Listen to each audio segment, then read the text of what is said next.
Collisions happen when two or more objects come into contact with each other and a transfer of momentum and kinetic energy occurs. Collisions occur every time you hit a baseball, bounce a basketball, or play pool. When objects collide in the absence of external forces, they form a system in which the net momentum of both objects before the collision equals the net momentum of both objects after the collision. There are two types of collisions: elastic collisions and inelastic collisions. An elastic collision is defined as one in which no kinetic energy is lost, no damage is done to the objects involved, and there is no generation of heat. In the real world, no collision is perfectly elastic because so many other forces come into play, like friction, air resistance, and gravity. However, the game of pool offers a fairly good elastic representation. Pool tables and billiard balls are designed to reduce the effects of friction, resulting in close to ideal elastic collisions. When the cue ball hits the resting 8 ball, it sets the 8 ball in motion. Having transferred all of its momentum and kinetic energy, the cue ball comes to a rest. The net momentum of the cue ball before the collision equals the net momentum of the 8 ball after the collision. Momentum and kinetic energy are transferred and conserved.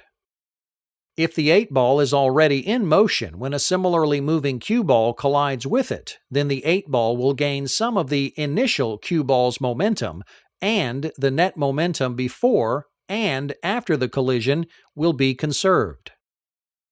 If the 8 ball and the cue ball are traveling at the same speed and collide head-on, then they will bounce off of each other with the same momentum, but in opposite directions.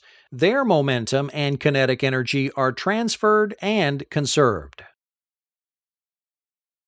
The second type of collision is an inelastic collision.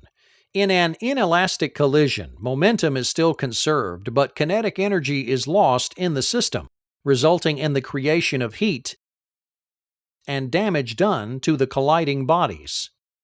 Bodies that are involved in an inelastic collision end up entangled with each other or stuck together. A clear example of an inelastic collision is a car crash. In order to understand the conservation of momentum in this example, we'll imagine a car crash taking place in a world where road friction and air resistance have no bearing on the system.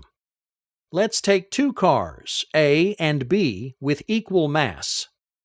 Car B is parked when car A plows into it head-on at a velocity of 10 meters per second. Kinetic energy is immediately lost as the cars become mangled and stuck together. Some energy is converted into heat. Momentum after the accident, however, is conserved. With no road resistance, the doubly massive car wreck will continue moving in the same initial direction as car A, but at half the speed. The after-collision momentum is easily calculated using the conservation of momentum equation, where the mass of car A times its speed of 10 meters per second before the collision is equal to the mass of car A plus the mass of car B times the final velocity after the collision.